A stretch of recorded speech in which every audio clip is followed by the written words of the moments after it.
Quick email today about, this is about television. I recently revealed my wife and I have dueling remote controls. You're aware of that. That's love. Yes, the battle for control in your home is fascinating.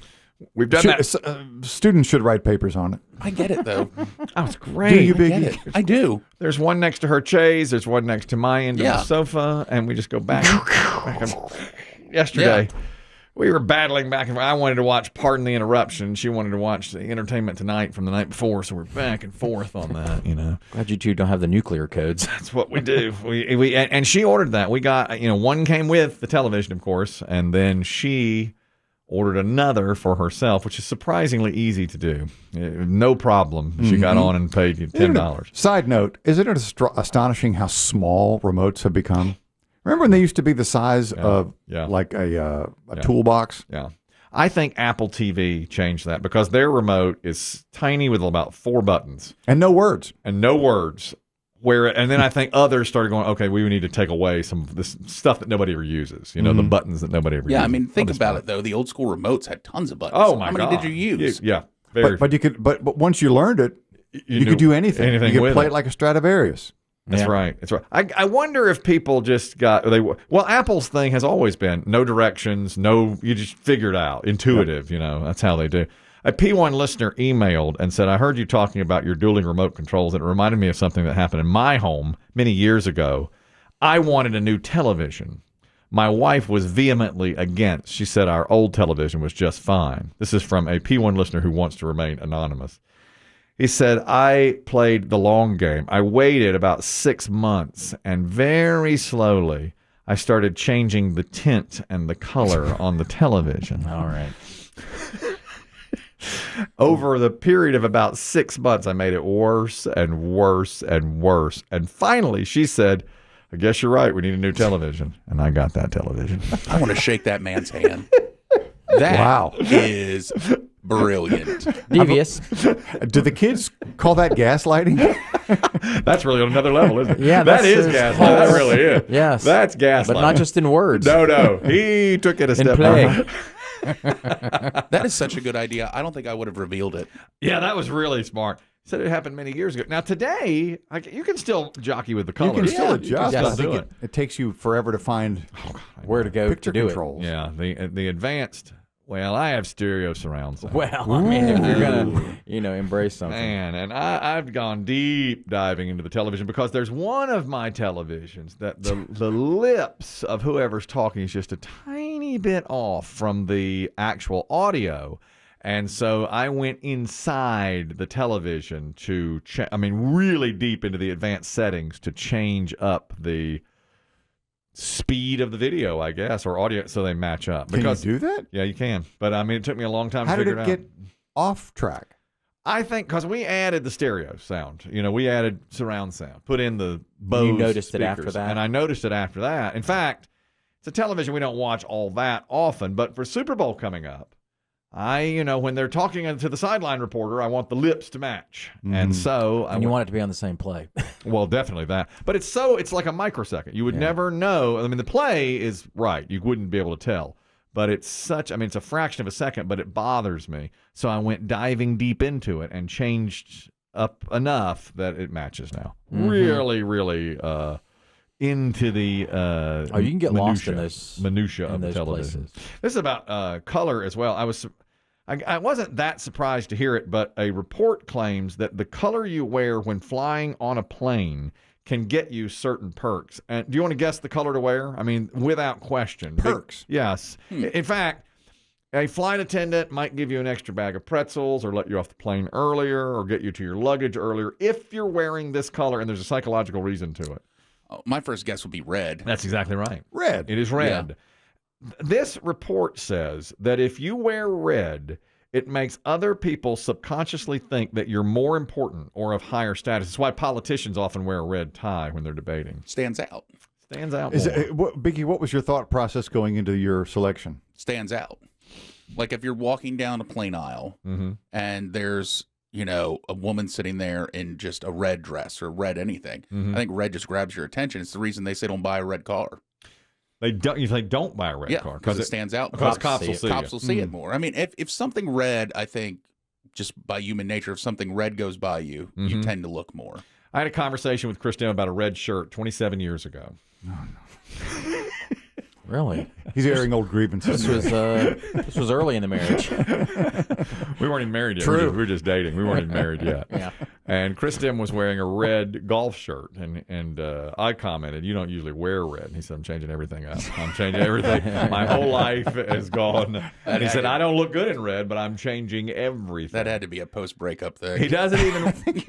He doesn't even That wear. had to be. You don't even wear golf shirts, but he wore a red That's right. golf shirt, and I made a comment on it. I think I ended up giving it to my dad. Yeah, I could have used that, except I wouldn't have fit into it. But yeah, Not then. No, no. I gave you a red golf shirt. You've got one.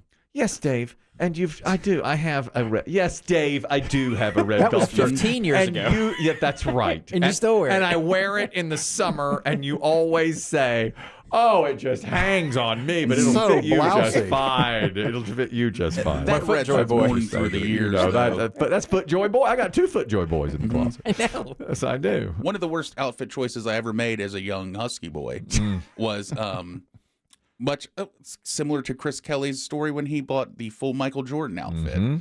Also red. Also red, but I had gotten some new shoes right before school started, some actually Air Jordans that had red in them. And I thought to myself, man, those bright red pants, like the whole Nike get-up, would work perfect together. Yeah. So I bought it.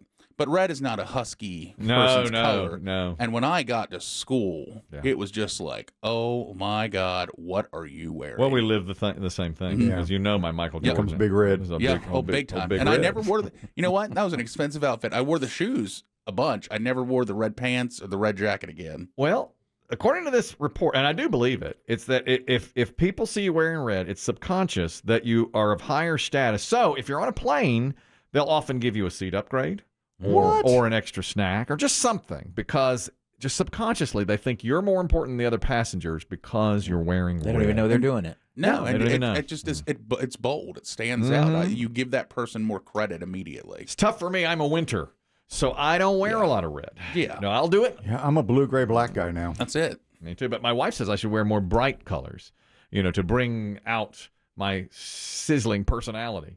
Well, you said that? She said you need to bring out your sizzling personality a little more. So wear Maybe you can during the Super Bowl gathering. Well, Have a house full of people. Maybe I could put on something. I don't know. I could if. What do you wear when you're in your tournaments with the diesel? Well, funny you mentioned that. Now, normally I just wear. Usually I go with a navy. There's one that wicks sweat really well, so I'll wear that in my pickleball tournaments. But we're in negotiations now to be sponsored by a local bar. We're talking about it. Local bar. Really? They're talking about it. Yeah, they're wanting to put a Jughead shirt on me, and we would be wearing with beer steins and pickleball paddles, and it would say Chris and Diesel. It's not like you. Well, Who broached the subject, may I ask? one of our sales guys said that In this building? said they're interested in outfitting you and the Diesel with full headgear, mouth gear, with t-shirts and so forth that say Jugheads and have pickleball paraphernalia on it, so that we'd wear them at our tournaments. I was lucky enough to be witness to these negotiations yesterday. I did one of those classic things where I kept my headphones on. Oh, you were listening. Oh, yeah, I turned everything down because I was like, this is going to be good. And I just diligently sat here, looked like I was working, but I heard the whole thing. My demands. Well, what size is the Diesel? I don't know. I'll ask him. Which is a weird text to send to another man. You see him every day. Hey, I'm going to need your sizing. Well, I wasn't sure. I wasn't sure if he was XL or I double. bet he's a 2X. Yeah. He said he's a 2X now, but he's hanging on to a little holiday weight. So he's hoping to get What holiday? an XL. July 4th. And I did hear my favorite Chris Kelly demand, I need these shirts to be high quality. Wicking, please. And it was our sales guy, Ricky. I get you the highest quality. Which one you want a button up? I get you a button up.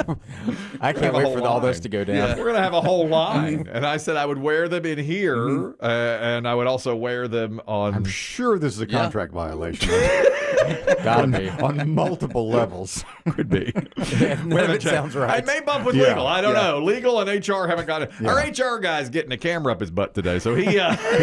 He's out. Is that what it is? He's out of the building. Yeah, he gave a very specific time frame he'd be unavailable. Yeah, he's doing the colonoscopy today. So he says it in those bleak terms. I'm having the camera He's up. blunt. He's very blunt about this. But anyhow, we're in deep negotiation right now, but it's not done yet. If you thought the Belichick-Harbaugh negotiations were, wait, this is really high What's level. your team name? We've never really thought of a team name. Jugheads. Might be Jugheads. Might as well be. Jughead.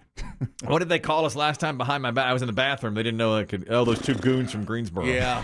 So I- The Goons would actually be a goons, good name. Yeah, we're not playing those two goons from Be Greensboro. the Goon Yeah. Squad. Yeah. Yeah, I the think Goons that would be fun. That's what we it have. does have Nazi overtones, though, I think. Right? Goon It Squad? does.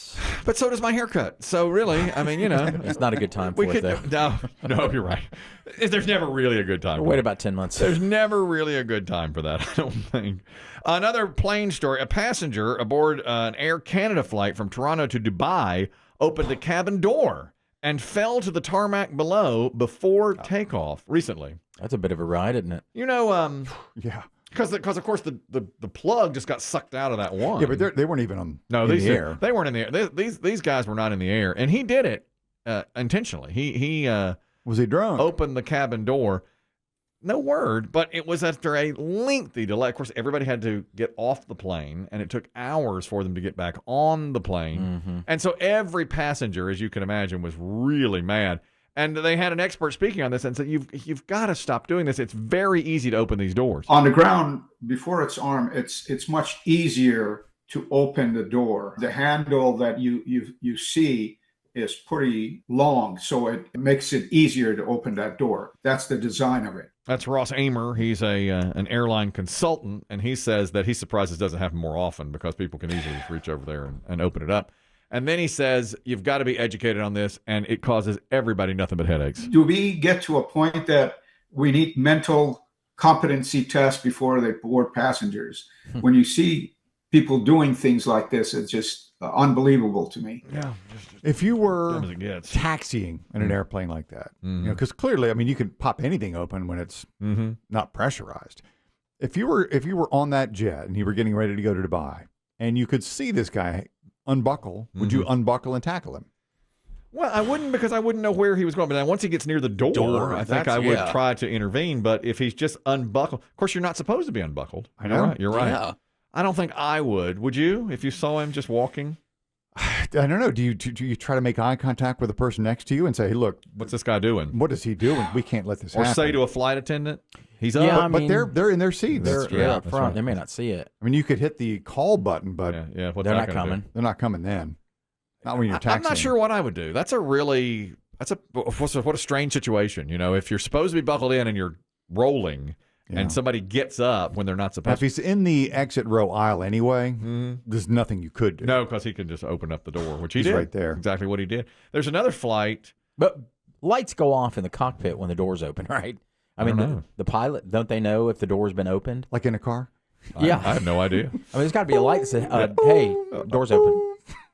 I don't know. Is there a chime? I've never had the door open. A buzz. You know, something you'd think. There was a guy on a flight, and this is not overseas, Mumbai. They were flying for over an hour, and as soon as the fasten seatbelt light was turned off, the guy got up and went to the bathroom. The airline is called SpiceJet, which doesn't run here, but he I like that. SpiceJet. I bet it's a cheapie. Mm-hmm. Well, you may think that after you hear the story too. He went to the bathroom, and the lock on the bathroom got locked, and he was inside the bathroom. And the flight had just taken off. They were 5 minutes into flying. He was from 14D, and his seatmate, after about 10 minutes, said he hadn't come back from the bathroom yet. So they went to check on him, and he beat on the door from the inside. He said, I cannot open this door. So the crew tried everything they could, but they could not open the door for the entire flight. So they slid a note under that said, we have tried our best, but we have failed. Please have a seat. Do not panic. He says, but do not panic. Do not drink that water. Don't drink the water. The flight was an hour and 15 minutes. They debated and decided to go through with the flight, which they did. They landed, and once they landed, they brought a team on to the flight that got the door open. Misery. Those doors can be difficult. To open. Yeah, I guess. Especially if you've never been in one before. You know, if you pull it or push it, or Yeah. I mean, and it's close quarters. first timers it can be challenging. Every member of the crew and several other passengers shook at that door, and he saw it shaking from the inside. But eventually, when he got the note, we have tried our best, but we have failed. Do not panic. There are no snacks we can slide under this door. Wonder what it was. He had nothing. A faulty lock, I guess. They eventually came in and had to jimmy it open, with the ground crew. That came in and did that. Do you think if that had happened on a Delta flight or United Airlines flight here in the U.S. from Boston to Chicago, would they have come back and landed? Might have had to. You think, or would they go? If I were the passenger on the toilet, I would have yelled, "Keep on going," because if I needed to get to Chicago, it's an hour flight, so I'll sit in here for an hour. Cut me loose in O'Hare. Yeah, that's what I would say. Don't stop on my account. I would say, But just go ahead. If there's turbulence, you're in trouble. you're just bouncing around in the poo hole. That's right. Yeah. Maybe that's Wow. that's an album title, isn't it? Bouncing I around think the it poo hole, was. bouncing around the poo hole. Simon and Could be Garfunkel. Not one of your baseball players. Could also be a podcast. Bouncing around the poo hole. Yeah, could be any of those. He's covered in blue water, sir. I'll bet. That don't come out. I bet in America, we should ask, maybe Lisa Lanier knows this, our attorney. I bet in America they'd be forced to land at the nearest airport. I think so too. Or think you turn are. around. Because you can't, as a passenger, say, I'll just go, even though you want to. That's FAA. Yeah, even though you'd like to say, just please get me on through. Because then they open the poo hole door, and there you are. You're the guy that made them go back to Boston. I'm here. I'm blue. It's not my fault. Exactly. There was a flight also overseas where they had been delayed for 13 hours. I just saw this today. Yeah, they had been delayed for 13 On the plane? hours. No, they had been in the airport, but then they were on the plane for a few hours as well. That sucks anyway. And the pilot came out. This is an Indigo airline. I don't even know where they've That's flown. India too. Is that India? Okay. So the pilot comes out and he's announcing, and he's standing in front of the passengers, and he's announcing there's another delay after 13 hours. Ah. Well, you hear the ah, and then there's a guy that runs from the back and just runs up and slaps the pilot. No. He does. And of course, it's wrong. You can hear the moment that the slap happens. Here you go. What? Universal. What you did? She's screaming, "You cannot do this." That was the flight attendant who was standing next to the pilot who got slapped in the She's face. right. No, you can't do it. But I mean, No, you get arrested for that. but he's so He's gone stir crazy. His nerves are frayed. 13 hours, many of it on the plane. God, That's horrible. awful. I know, it's terrible. And you're just in there with, what can you do? And usually, aren't the rules if the plane is pushed back, you have to be in your seat belted? Yeah. Because it's an active runway. Right. So everybody was in their seat, and then here comes the pilot saying, "Well, we're delayed again." What happened to that traveler's Bill of Rights, whatever it was? That just went out the This is window. India. Yeah, that's not even. This was not here, but man, that's awful. I'd rather be stuck in the bathroom for an hour and 15 minutes than on a flight for or delayed hell 13 yes. 13 hours. Yeah. Oh, man, I don't know. I don't, No, give me the blue poo. 90 minutes in the toilet? Go blue poo. wouldn't bother me that much. I mean, you Really? I think you get used But you've got nothing with you. What are you going to do? Well, they can slide things. What? A pamphlet. Thank you. Here's some information about our airplane. Yes. Here you go. Oh, it's a Fokker. Oh, it's a Fokker, all right.